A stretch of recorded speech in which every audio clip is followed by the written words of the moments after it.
स्त्री जर सुशिक्षित असेल, सुसंस्कारित असेल, आनंदी असेल, तरच तुमची पुढली तरुण पिढी चांगली होणार आहे, लक्षात ठेवायचं. आणि ह्याला संपूर्ण रिसर्चचं बॅकिंग आहे. आता हे सगळं पूर्वी सांगितलं, आता रिसर्चचं बॅकिंग आहे. म्हणून स्त्रीला सन्मान देणं, स्त्रीला घरामध्ये खूप महत्त्व देणं, तिला आनंदात ठेवणं, तर ह्यानी तरुण पिढी नुसती चांगली होणार नाही, तुमच्या घरामध्ये लक्ष्मी पण येणार. म्हणून ही लक्ष्मी आहे ना, ही खूप कडक आहे, लक्षात ठेवायची. कडक कडक लक्ष्मी. ही पैसा तुमच्याकडे यायला आहे ना, तो वाटेल तसा येणार नाही. तुमच्या घरी स्त्रीचं चांगलं सन्मान केला गेला, स्त्रीला आनंदी ठेवलं गेलं, तर ही लक्ष्मी तुमच्याकडे पाणी भरेल, लक्षात ठेवायचं. आणि पुन्हा ही लक्ष्मी कशी आणतो घरामध्ये, त्याला पण महत्त्वाचं आहे. सद्गुरूंनी सांगितलं की पैसा कसा मिळवतो याला जास्त महत्त्व, किती मिळवतो याला महत्त्व नाही. कितीही मिळव, नो प्रॉब्लेम, पण तो पैसा कसा मिळवतो याला जास्त महत्त्व आहे. हा पैसा जर वाईट मार्गाने मिळवला तर तो तुमच्या घरामध्ये तुमची तरुण मुलं बिघडून टाकेल, हे लक्षात ठेवा. म्हणून या सगळ्या गोष्टीचा संबंध तरुण पिढीशी आहे. म्हणून हे एवढं कॉम्प्लेक्स आहे सिस्टम सगळी. या कॉम्प्लेक्स सिस्टममध्ये प्रत्येक गोष्टीमध्ये आपण पाहिजे, हो, हे पण लक्ष ठेवलं पाहिजे. नाही तर मुलं फुकट जातात, लक्षात ठेवा, मुलं फुकट जातात. कारण इझी मनी हा मुलांना लेझी करतो, लक्षात ठेवायचं. आणि एकदा लेझी झाले की मग काय बघायला नको. म्हणून सर्वांचा संबंध, म्हणून ही जी मानसिकता आहे, प्रत्येक बाबतीत सद्गुरूंनी आपल्याला मार्गदर्शन केलेलं आहे. प्रत्येक बाबतीत मानसिकता सांगितलेली आहे. गर्भामध्ये कसं करायचं ते सांगितलेलं आहे. आता हे संस्कार म्हणजे काय, पुन्हा लोकांना माहीत नाही. मी मगाही सांगितलं, संस्कार म्हणजे रूढी परंपरा शिकवणं नाही, ते शिकवा, त्या छान आहेत. पण संस्कार कशाला म्हणतात? संस्कार चांगल्या सवयी आणि चांगले विचार मुलांना देणं म्हणजे संस्कार, लक्षात ठेवा. आता मुलांना चांगले विचार कसे द्यायचे, हा एक महत्त्वाचा विषय आहे, सद्गुरूंनी मांडलेला आहे. म्हणून पेरेंटिंगचा आम्ही कोर्स करतो. पेरेंटिंगच लोकांना माहीत नाही काय करायचं असतं. ते मुलांना कसं वागवायचं, मुलांना कसं शिकवायचं, हे लोकांना कळतच नाही आहे. आणि खूप कठीण आहे हे पण मी सांगतो, कारण माझ्याकडे नातू आहे. किती कठीण आहे ते मी बघतोय. कारण प्रत्येक ठिकाणी सावध व्हायला लागतं. प्रत्येक ठिकाणी त्याला बोलताना, त्याच्याशी आपण संवाद साधताना सतत सावध राहायला पाहिजे. का तो इतकं लगेच पकडतो आपण काय बोलतो ते. आपण कुठे काय बोलतो ना तेव्हा ऐकत असतो. आणि आपण जरा जरी मी म्हटलं ना, मला म्हणतो दादा मीपणा कमी, सावध करतो मला लगेच. सांगायचा मुद्दा काय, मुलं लवकर सगळं ग्रास्प करत असतात. तर ह्यांना आपण जेवढं देऊ ना तेवढं कमी आहे. लहानपणी खूप देता येईल. म्हणून पेरेंटिंग हा खूप मोठा विषय आहे, लक्षात ठेवायचं. म्हणून चूल आणि मूल म्हणजे फालतूगिरी. आजकालच्या बायका, आम्ही मोठे शिकलेलो आहेत, आम्हाला चूल नको आहे. काही तर मी असं ऐकलं की किचन नकोच म्हणतात, त्याचं बेडरूम करून टाका. आपण पूर्वी काय म्हणायचं नाही ना, बाहेरून मागवायचं. सब कॉन्ट्रॅक्ट, मुलांना सब कॉन्ट्रॅक्ट टाकून द्यायचं. अशा रीतीने मुलं सुधारत नाहीत. चांगली सुसंस्कृत पिढी होणार नाही. सुसंस्कृत मी पुन्हा म्हणतोय, कारण सुशिक्षित लोक गाडीतनं, मर्सिडीज गाडीतनं तंबाखूचं फेकतात बाहेर, कागद घेऊन फेकतात. कचरा करणारे सुशिक्षितच असतात, उचलणारे अशिक्षित आहेत. कचरा करणारे सुशिक्षित, उचलणारे अशिक्षित बिचारे. मग कोणाला सुशिक्षित आणि अशिक्षित म्हणायचा प्रश्नच आहे. म्हणून स्वच्छता अभियान जे आपल्या सरकारने घेतलेलं आहे ना, हे तेवढंच महत्त्वाचं आहे. प्रत्येक गोष्ट महत्त्वाची आहे, लक्षात ठेवा. प्रत्येक गोष्ट, कारण ही मानसिकता आहे. स्वच्छता ही मानसिकता आहे आपली. ती आपण मानसिकता आपली बिघडलेली आहे. आपलं काय असतं, आम्ही कचरा करणार, जन्मसिद्ध हक्क, आणि दुसऱ्याने तो उचलायचा. म्हणून सद्गुरू याच्याबद्दल खूप काळजी घेतात सगळीकडे. सद्गुरूंनी सांगितलं पर्यावरण हाच नारायण, तेव्हा तुम्ही कोणी फटाके वाजवू नका. मी सांगून ठेवतो अगोदरच, कारण कोण कधी वाजवेल सांगता येत नसतं आपल्याला. आमची पॉलिसी सद्गुरूंनी पॉलिसी केलेली आहे. सद्गुरूंची एक पॉलिसी आहे, विजन आहे. त्याच्यामध्ये पहिली गोष्ट म्हणजे पर्यावरणाचा नाश होता कामा नये. म्हणून आमच्याकडे कोणी हे मारत नाही, फटाके मारत नाहीत. मध्ये मी गोव्याला गेलो होतो, तिथे मला कोणीच सांगितलं की फटाके वाजवणं. मी लगेच फोन करून सांगितलं की फटाके वाजवायची नाही. कारण आपण जे बोलतो ना, सद्गुरू जे सांगतात ते आपणच जर नाही केलं तर लोकांना काय सांगणार आपण जाऊन. मगाशी असंच झालं, मी कोणाकडे गेलो होतो आणि मला फुलं टाकली रस्त्यावर. मी लगेच थांबवलं, म्हटलं रस्त्यावर कचरा करू नका, जे टाकले तेवढं उचला. रस्त्यावर कचरा करायला आपल्याला शिकवलेलं नाही आहे सद्गुरूंनी. म्हणून आपण आहे ना प्रत्येक ठिकाणी सावध राहायला पाहिजे, प्रत्येक ठिकाणी. कारण ही मानसिकता इझिली बदलणारी नाही आहे आपली. आपण मी म्हणतो, मी पण बोलतोय, पण माझी पण मानसिकता एवढी 100% बदलली नाही आहे. कारण आपण चुकीचे बोलतो, चुकीचं वागतो, हे आपण वागतोच. पण आपल्याला हे जर समजलं एकदा की आपण वागतो ते चुकीचं आहे, हा जो अवेअरनेस आहे हा पहिला पाहिजे, मग पुढचं काही करता येतं. अवेअरनेसच नसेल, आपणच त्याच्या बाबतीत अज्ञानी असो, तर आपल्याला काही फायदा होणार नाही, लक्षात ठेवा. म्हणून ह्या सगळ्या गोष्टी म्हणजे मानसिकता आहे, लक्षात ठेवा. म्हणून संकुचित मानसिकता जेव्हा मी म्हणतो तेव्हा मी आणि माझं इथे आपण अडकलेलं आहे. मी आणि माझं ह्याच्यामध्ये खूप अडकलेलो आहे आपण. म्हणून अमेरिकेचं सिस्टम सगळी इकडे यायला लागलेली आता. चांगल्या गोष्टी येत नाहीत. तिकडची स्वच्छता, तिकडची शिस्त ती इथे आणत नाही कोण. पण आपण काय आणतो, तिकडचं कल्चर घेऊन इकडे येतो. तिकडचं कल्चर काय, इट्स माय लाईफ. त्यांचं कल्चर काय असतं, इट्स माय लाईफ. तिकडे एकदा मुलगा संज्ञान झाला किंवा त्याच्याही अगोदर मला वाटतं, त्याच्या खोलीमध्ये जाण्यासाठी, त्याच्या रूममध्ये जाण्यासाठी टकटक करायला लागतं वडिलांना, येऊ का, it's my life, don't interfere. आणि जर वडील गेलेच तर त्यांच्याकडे एक नंबर दिलेला आहे 945, बरोबर आहे ना. तो नंबर फिरवायचा की पोलीस येतात. कारण तिथे खूप स्वातंत्र्य दिलं गेलेलं आहे मुलांना. म्हणून पिढी बदलत जाते, पिढी खराब होत जाते. कारण मुलगा काय करतोय त्या रूममध्ये बसून आपल्याला माहीत नाही. आपण तरी आपल्या मुलाच्या मागे जाऊन बघतो काय खेळतोय ते. तो पण हुशार असतो, तो पांघरून घेऊन बरोबर खेळत असतो आतमध्ये. आपल्याला वाटतं झोपलाय, पण तो आतमध्ये चालू असतं त्याचं. हे सगळे आपल्याला अनुभव आहेत. म्हणून ही जी आज नुसतं व्यसन ह्याचं नाही आहे. पूर्वीची व्यसनं बरी होती आमच्या वेळेची, काय जास्तीत जास्त बियर विस्की घ्यायची. आताची व्यसनं एकदम हाय क्लास आहेत आता. ड्रग्ज म्हणजे काय, एकदा घेतलं काहीच करता येत नाही. मग किती धोकादायक आहे तुम्ही विचार करा. एकदा ड्रग्ज घेतली की त्याच्यातनं बाहेर पडणं मुश्किल. दारू सोडता येते, तंबाखू सोडता येतो, पण ती ड्रग्ज एवढी हाय लेवलची आहेत की ती एकदा घेतली की तुम्हाला ती सोडता येत नाही. तुम्ही ॲडिक्टच होऊन जाता.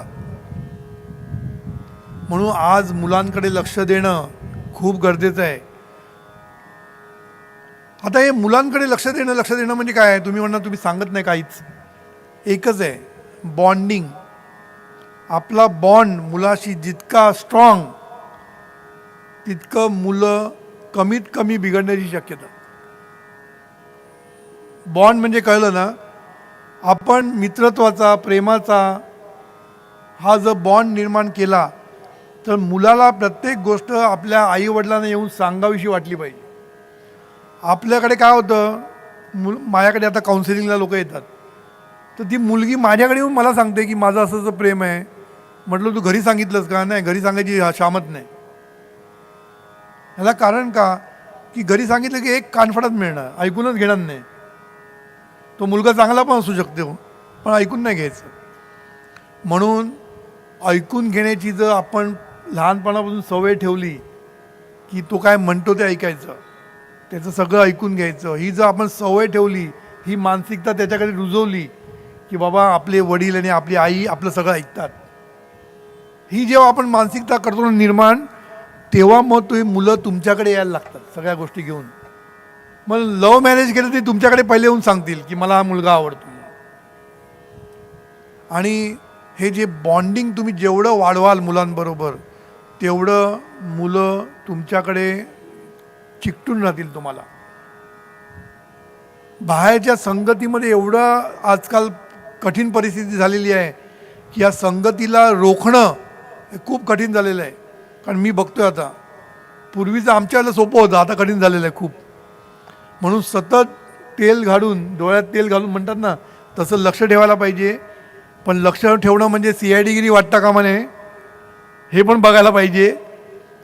मोठी कसरतच आहे मुलांना सांभाळणं म्हणजे. तेव्हा आजची पिढी नुसतं व्यसन नाही, इंटरनेटचं व्यसन, आता कधी ब्ल्यू व्हेल म्हणून कधी आलेलं आहे, काय काय येतं आहे आणि आपण त्याला रोखू शकत नाही. मला खरंच मजा वाटते. ब्ल्यू व्हेल हा गेम खेळता खेळता शेवटी आत्महत्या करतात. मला कळलेलंच नाही असं कसं होऊ शकतं की तो आत्महत्या करायला प्रवृत्त ते गेम कसा करतो. खरंच आपल्याला खूप खूप मुलांना संस्कार सतत देण्याची गरज आहे, सतत देण्याची गरज आहे. सतत मुलांना जवळ घेऊन बॉन्डिंग घेऊन सतत करण्याची गरज आहे आपल्याला. नाहीतर मुलं फुकट गेली की तुमचं जीवन फुकट गेलं समजा. मुलं फुकट गेली कारण मुलं आपली धन आहे ना, शेवटी मुलं आपली धन आहे. म्हणून आपली जी मनोवृत्ती आहे किंवा मानसिकता आहे ही आपल्याला अतोनात खूप म्हणजे 100% चेंज करायची गरज आहे आता. 100% सगळ्या बाबतीत. कारण सगळीकडे बिघडायला सुरुवात झालेलं आहे आणि ते राईट टायमाला जर आपण घडवलं नाही तर मात्र काय कठीण आहे लक्षात ठेवायचं. म्हणून ही जी मानसिकता मी म्हणतो, मानसिकता ही जी खेकड्याची जी मनोवृत्ती आहे ही आपण बदलूया. आपण सर्व समावेश होऊ द्या, सर्वांना घेऊन जाऊया पुढे. तुम्ही जेवढे सर्वांना घेऊन जाल ना पुढे, तेवढे तुम्ही पुढे जाल. जेवढे सर्वांना घेणार नाही तेवढे तुम्ही मागे राहाल, लक्षात ठेवा. आणि असे जे वृत्तीचे माणसं आहेत ना त्यांना आपण बाजूला करायचं खड्यासारखं आणि आपण पुढे जायचं. कारण आपण जर स्वामी विवेकानंदांनी म्हटलेलं आहे की तुम्हाला ध्येय गाठायचं असेल तर अशी माणसं तुम्हाला मिळणारच आयुष्यामध्ये. पण त्यांच्याकडे लक्ष द्यायचं नाही आपण, आपलं लक्ष सगळं ध्येयाकडे पाहिजे. म्हणून जीवन विद्या मिशनचं ध्येय एकच आहे, जग सुखी करायचं आणि राष्ट्र सर्वार्थाने पुढे न्यायचं, हे आमचं ध्येय आहे. आता या ध्येयामध्ये काही होऊ दे, आम्ही त्याचं लक्ष देत नाही, आम्ही पुढे जातोय. आणि आपण हे पुढे जाण्यासाठी आम्हाला सर्वांची मदत पाहिजे, लक्षात ठेवायची. सर्वांच्या मदतीनेच आपण पुढे जाऊ शकतो, नाही तर जाऊ शकत नाही. त्याच्यासाठी आपल्याला ही मानसिकता जी आहे ना, मराठी माणसाची मानसिकता. दुसरी मानसिकता म्हणजे कावळ्याची. सगळे प्राणी आणायला लागतात. कावळ्याची मानसिकता म्हणजे टोच मारण्याची. चांगलं बघायचं नाही, वाईट बघून त्याच्यावर टोच मारायची. म्हणून मला वाटतं मेल्यानंतर सुद्धा त्यालाच पिंड देतो आपण. बहुतेक तेच कारण असावं. कारण आयुष्यभर कावळ्यासारखा टोच मारतो, मग तो कावळाच होणार ना. आणि मग तो कावळा होऊन येऊन तो पिंडाला तेव्हा पण तो लगेच हे करत नाही, त्याची विनवणी करायला लागते. तेव्हा सांगायचं मतलब काय, आईवडिलांना चांगलं वागवणं ही वृत्ती पाहिजे. कारण तुम्ही जर आईवडिलांना नीट वागवलं नाही, ही जर मानसिकता तुमच्याकडे नसेल, आईवडिलांबद्दल प्रेम, आईवडिलांबद्दल आदर, ही जर मानसिकता नसेल तर तुमची मुलं तुम्हाला चांगली होणार नाही, लक्षात ठेवायचं. कारण मुलं पण तशीच तुम्हाला वागवतील, तशीच वागवतील. कारण आपलं धन काय आहे, मला असं वाटतं की आईवडिलांना मुलं चांगली होणं हे आईवडिलांचं धन आहे. आईवडील मुलांना जेव्हा सांभाळतात तेव्हा आईवडील हे मुलाचं धन असतं. नवरा 20 वर्षानंतर पत्नीला जेव्हा म्हणतो आय लव्ह यू, तेव्हा ते नवरा तो पत्नीचं धन असतं. आणि मुलगा जेव्हा आईवडिलांची सेवा करतो तेव्हा ते आईवडिलांचं धन असतं. म्हणून या तिन्ही गोष्टी खूप महत्त्वाच्या आहेत. आईवडिलांची आपण सेवा करणं, बायकोला सांभाळणं आणि आईवडिलांनी आपल्याला संस्कार देणं, या सगळ्या गोष्टीचं महत्त्व आहे. आणि सर्व जेव्हा आपण करू तेव्हाच आपण खऱ्या अर्थाने चांगलं जीवन घडवू, हे लक्षात ठेवा. खऱ्या अर्थाने जीवन घडवू. आई वडील म्हणजे आज अडगळीची गोष्ट झालेली आहे. अडगळीची गोष्ट. घरात जागा नाही आहे हो. मग घरात जागा नाही म्हणजे आई वडिलांना बाहेर काढायचं. एका मुलीनी जर खरी घडलेली गोष्ट सांगतो, एका मुलीनी घरामध्ये डस्टबिन किती असं विचारलं. काय विचारलं? नवरा मुलगा जेव्हा बोलायला येतो ना, बोलणी होतात ना, बोलणी, तेव्हा नवऱ्याला विचारलं तुमच्या घरात डस्टबिन किती आहेत. नवरा बोलला डस्टबिन कशाला विचारते. मग त्याने विचारलं डस्टबिन किती काय, त्याची काय तुला संबंध. डस्टबिन म्हणजे घरात म्हातारी माणसं किती आहेत. आणि मग तिने काय सांगितलं, त्यांचा फोटो चालेल, ती चालणार नाही घरामध्ये. म्हणजे केवढी मनाची मोठेपण बघा. आई वडिलांचा फोटो चालेल, केवढं मोठेपण आहे ना. याला म्हणतात मनाचा मोठेपणा. कारण काही काही लोक फोटो पण ठेवायला तयार नाहीत. इंटिरियर बिघडतं म्हणे. काय लोक, मी सगळं सांगतो ते अनुभवानं सांगतो.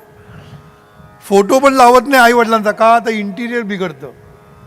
इंटिरियर कसं पाहिजे, कुठलं ते मोठं चित्र छानपैकी लावलं पाहिजे. आई वडिलांचं चित्र नको आहे तिकडे. सांगायचा मतलब काय, आई वडिलांबद्दल कृतज्ञता नसणं, आई वडिलांना नीट सांभाळलं नाही तर ती जी मानसिकता आहे ना, त्याच्यातनंच वाईट तुमचं जीवन होतं. लक्षात ठेवा. तुम्हाला वाटतं आपण त्यांना वृद्धाश्रमात पाठवलं, तसं हे नसतं. एवढं सोपं नाही. प्रत्येक कर्म आहे ना, हे तुमचं दुष्कर्म असं लक्षात ठेवा.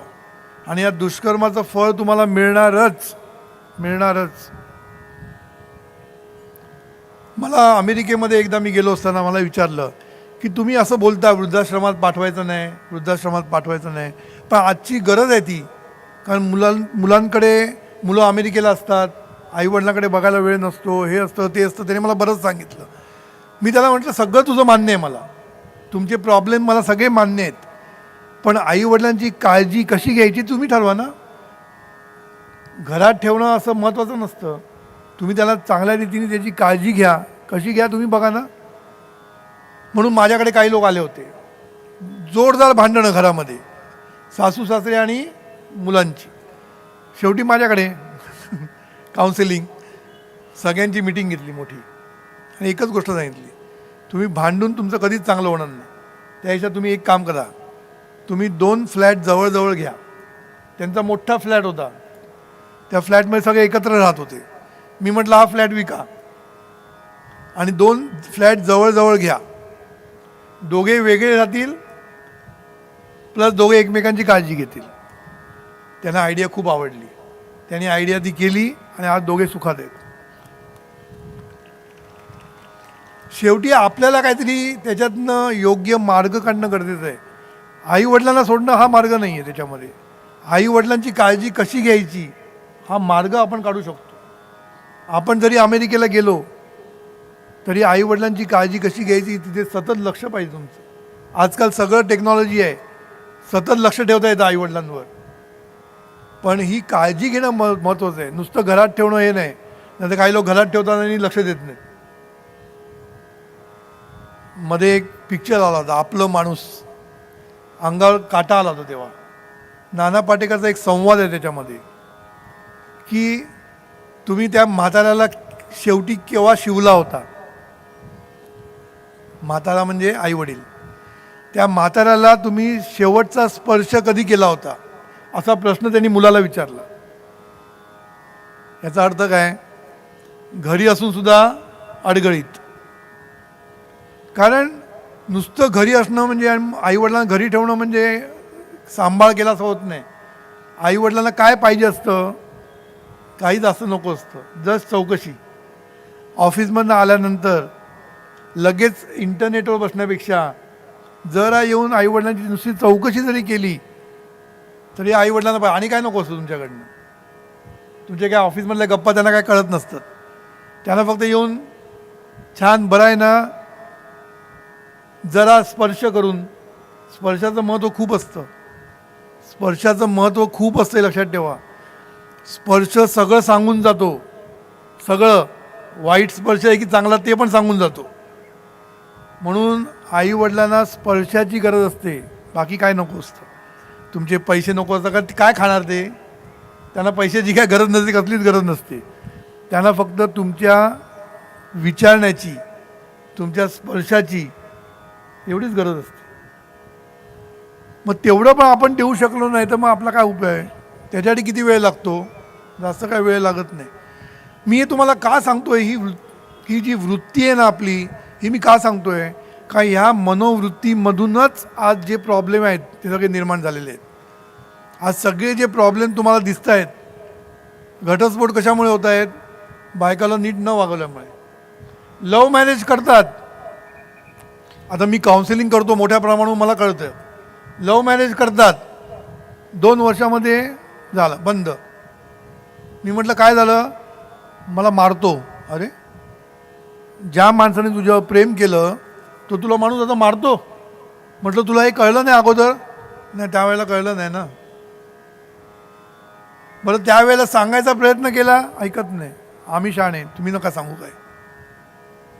म्हणून ह्या सगळी जे मी सांगतो ना परिस्थिती, ही जी परिस्थिती आज निर्माण झालेली आहे, घटस्फोटाचं प्रमाण वाढत गेलं ही परिस्थिती, मुलं बिघडत चालली ही परिस्थिती, तरुणाई बिघडत चालली ही परिस्थिती, आई वडिलांचं वृद्धाश्रमामध्ये लक्ष देत नाही मुलं ही परिस्थिती, सगळीकडे प्रॉब्लेम, देशामध्ये सगळीकडे प्रॉब्लेम निर्माण झालेले आहेत. का झाले आहेत? कारण ही मानसिकता बदलली पाहिजे. मुळात ही मानसिकता आपल्याला बाजूला केली पाहिजे. तोपर्यंत काही नाही. देशप्रेम झिरो इंडियामध्ये, देशप्रेम झिरो.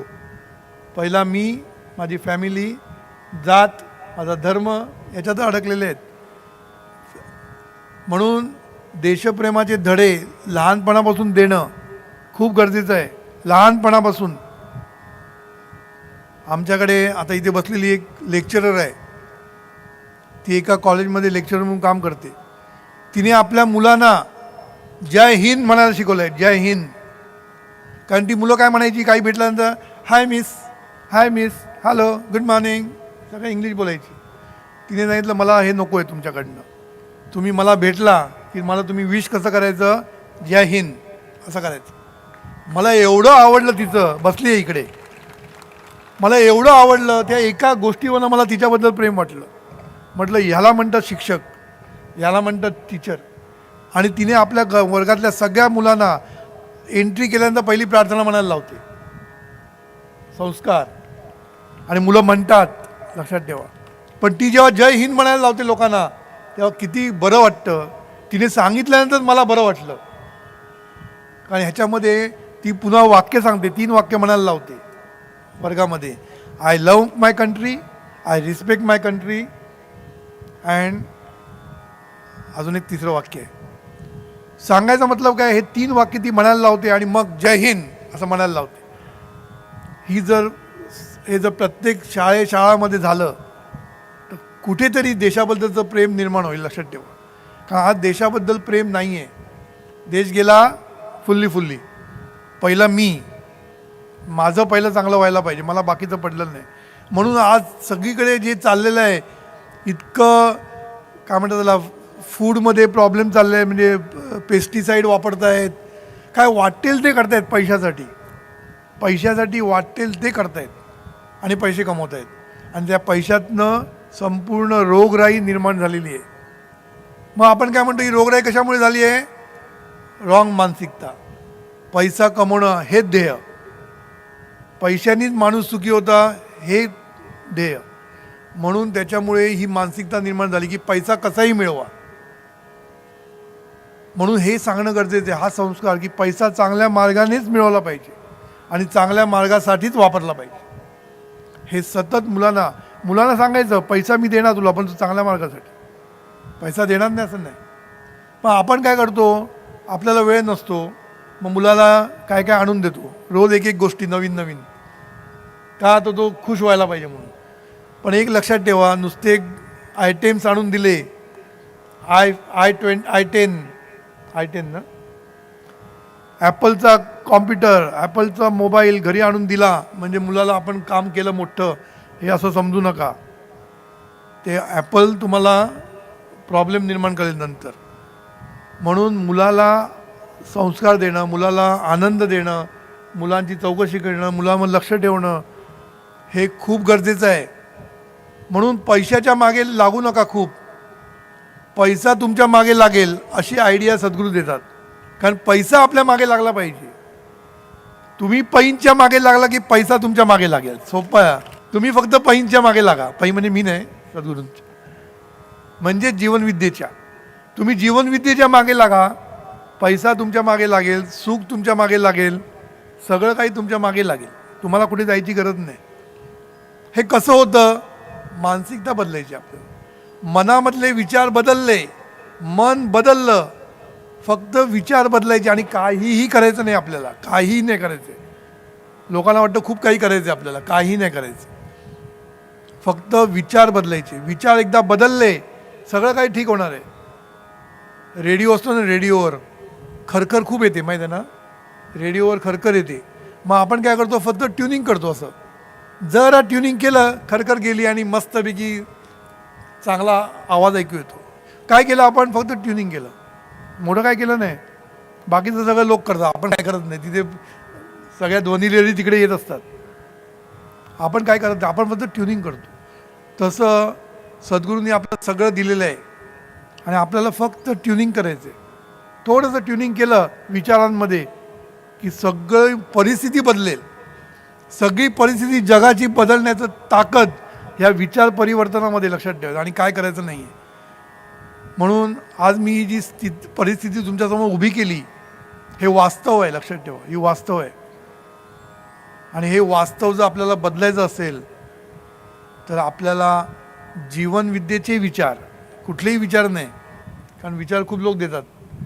जीवनविद्येचे विचार, कारण जीवनविद्येचे विचार हे जर तुमच्यापर्यंत पोचले, आणि नुसतं पोचून उपयोग नाही, ते आपल्याकडे आत्मसात केले पाहिजे. आत्मसात. कारण आपण नुसतं काय ऐकतो. एक गोष्ट सांगतो जरा छान. एकदा एका गुरुकडे, सद्गुरूकडे एक माणूस गेला. तो सांगायला लागला की तुम्ही एवढं आम्हाला ज्ञान देतात, हे सगळं तुम्ही छान छान देतात, पण आपली माणसं सुधारत नाही. तो हा स्वतः सुधारलं नाही ते बाजूला, पण हा सांगतो काय, आमची माणसं सुधारत नाही. तो सद्गुरू काय बोलले, बाकीचं सोड, तुझं बघ आता, तुझं काय सांग मला. नाही, मला पण काय अजून असा अनुभव नाही आला आहे. तुम्ही मला सांगितलं होतं की मला सुख मिळेल, हे मिळेल, ते मिळेल, कुठलाच अनुभव नाही आला. तसं तुम्ही प्रश्न मला उद्या विचाराल. आम्ही वाट बघतो पैसा मागे येण्याची, पण येतच नाही आहे. असं म्हणून म्हणून आज सांगतो. सद्गुरू बोलले बरोबर आहे, मी तुला तो उद्या एक सांगतो ते कर. उद्या येताना 4 बाटल्या चांगल्या विस्कीच्या घेऊन ये. हा खुश झाला. आता सद्गुरू म्हणतात प्या, म्हणजे काय प्रॉब्लेमच मिटला. आणि हेच सोल्युशन असावं असं त्याला वाटलं की बाबा 4 विस्कीच्या बाटल्या मारल्या की ते ज्ञान मिळणार असं वाटलं. सद्गुरू दुसऱ्या दिवशी ये म्हणून. तो बिचारा आला बाटल्या घेऊन. आता एक काम करायचं, बाटली तोंडाला लावायची आणि आतमध्ये घ्यायची नाही, चूळ फेकून द्यायची. थोडं हे काय उपयोग मग. बिचारा सांगतो. आता सद्गुरू सांगितलं म्हटल्यानंतर एक बाटली घेतो, चूळ भरतो, सगळ्या बाटल्या चूळ भरून फेकून देतो. आता सद्गुरू विचार, चढली का तुला? तुला सद्गुरू काय विचारताय, अशी चढेल काय? प्यालोच नाही तर चढेल कशी मला? तसंच आहे, मी जे ज्ञान देतो ना, तू जर घेतलंच नाही तर कशी बाबा तुझी शान वाढेल. नशाच्या विरुद्ध शान. तिथे नशा म्हटलं, इथे शान म्हणतो. ती जर तू घेतलीच नाही, ज्ञान घेतलंच नाही, तर तुझी शान कशी वाढेल? शान जर वाढायची असेल तर हे ज्ञान रोज गुटखा घेतला पाहिजे. आपण नको ते गुटखा घेतो. म्हणून जे ज्ञान मिळणार हे ज्ञान आत्मसात केलं पाहिजे. आपण त्याचा उपयोग केला पाहिजे आयुष्यामध्ये, नाहीतर काही उपयोग नाही. आणि हा विषय इतका महत्त्वाचा आहे की हा फक्त आपल्यापुरती मर्यादित नाही आहे. हा संपूर्ण जगामध्ये हा मोठा प्रॉब्लेम झालेला आहे. आणि तो जर आपल्याला, कारण आपण जगामध्ये येतो, त्यामुळे आपण जरी किती सुधारलो तरी आपल्याला त्रास होण्याची शक्यता आहे. कारण शेवटी काय म्हणतात, प्रेशर असतं ना सगळीकडनं. म्हणून आपल्याला सर्वांना सुधारण्याची गरज आहे आणि याच्यामध्ये आपण सर्वांनी सहभाग होऊया. सर्वांचं काम आहे ते, एकट्याचं काम नाही कोणाचं, किंवा एका जीवन विद्या मिशनचं काम नाही. सरकारचं काम आहे, पक्षांचं काम आहे, हे सगळे मोठे मोठे लोक जे सत्ताधारी लोक म्हणतो आपण त्याला, मग ती कुठली सत्ता असू दे, बँकेतली सत्ता असू दे, नाहीतर पक्षाची सत्ता असू दे, यांच्याकडे सत्ता आहे. आणि ह्या सत्ता यांनी जर चांगल्या कामासाठी राबवली तर हा भारत देश महासत्ता व्हायला वेळ लागणार नाही आहे, लक्षात ठेवायचं. आणि ते सद्गुरूंचं स्वप्न आहे की हा देश महासत्ता व्हायला पाहिजे. कारण सद्गुरूंना वाटतं की या देशामध्येच ही कॅपॅबिलिटी आहे की जग सुखी करण्याची कॅपॅबिलिटी, योग्यता फक्त भारत देशामध्ये आहे, असं सद्गुरूंचं ठाम मत आहे. म्हणून का आज पण बघा ना, सगळेजण जे रिसर्च करतायत ना ते इंडियामध्ये येऊन सगळं बघूनच रिसर्च करतायत. प्रत्येक फॉरेन पुस्तकामध्ये त्यांनी रेफरन्स दिलेलं असतं की आम्ही इंडियामध्ये जाऊन सगळी माहिती घेतली. कारण सगळं जे काही आहे इंडियामध्ये आहे ते लोक स्टडी करतायत आणि आपल्याला सांगतायत. तेव्हा आपण का नको करूया ते. तेव्हा हा जीवनविद्येचा प्रचार प्रसार करण्यासाठी आम्ही इथे आलेलो नाही आहे. मला प्रचार प्रसार शब्द आवडत नाही. लोकांना प्रचार म्हणजे असं वाटतं की आमची ॲडव्हर्टाईज आम्ही करायला आलो नाही. म्हणून मी नेहमी एक वाक्य वापरतो, आम्ही प्रचार प्रसार करत नाही, जीवनविद्येचं ज्ञान घरोघरी पोचवायचा प्रयत्न करतो. घरोघरी पोचवायचा प्रयत्न, हा करेक्ट वर्डिंग आहे. प्रचार प्रसार नाही म्हणतात. जीवनविद्येचं ज्ञान हे पुस्तक रूपाने, प्रार्थना रूपाने, निरनिराळ्या रूपाने प्रत्येकाच्या घरामध्ये पोचवण्याचं काम जीवनविद्या मिशन करत असते. म्हणून घर तिथे जीवनविद्या हे आमचं मिशन स्टेटमेंट आहे. सद्गुरूंचं विजन काय आहे, हे जग सुखी करायचं आणि राष्ट्र सर्वार्थाने प्रगतीपथावर न्यायचं. आणि आमचं मिशन काय, घर तेथे जीवनविद्या. जेव्हा घर तेथे जीवनविद्या होईल तेव्हा खरखर जीवनातली निघून जाईल आणि प्रत्येक घर सुखी होईल. ईश्वरा सर्वांना चांगली बुद्धी दे, आरोग्य दे, सर्वांना सुखात आनंदात ऐश्वर्यात ठेव. सर्वांचं भलं कर, कल्याण कर, रक्षण कर आणि तुझे गोड नाम मुखात खंड राहू दे. ईश्वरा सर्वांना चांगली बुद्धी दे, आरोग्य दे, सर्वांना सुखात आनंदात ऐश्वर्यात ठेव. सर्वांचं भलं कर, कल्याण कर, रक्षण कर आणि तुझे गोड नाम मुखात खंड राहू दे.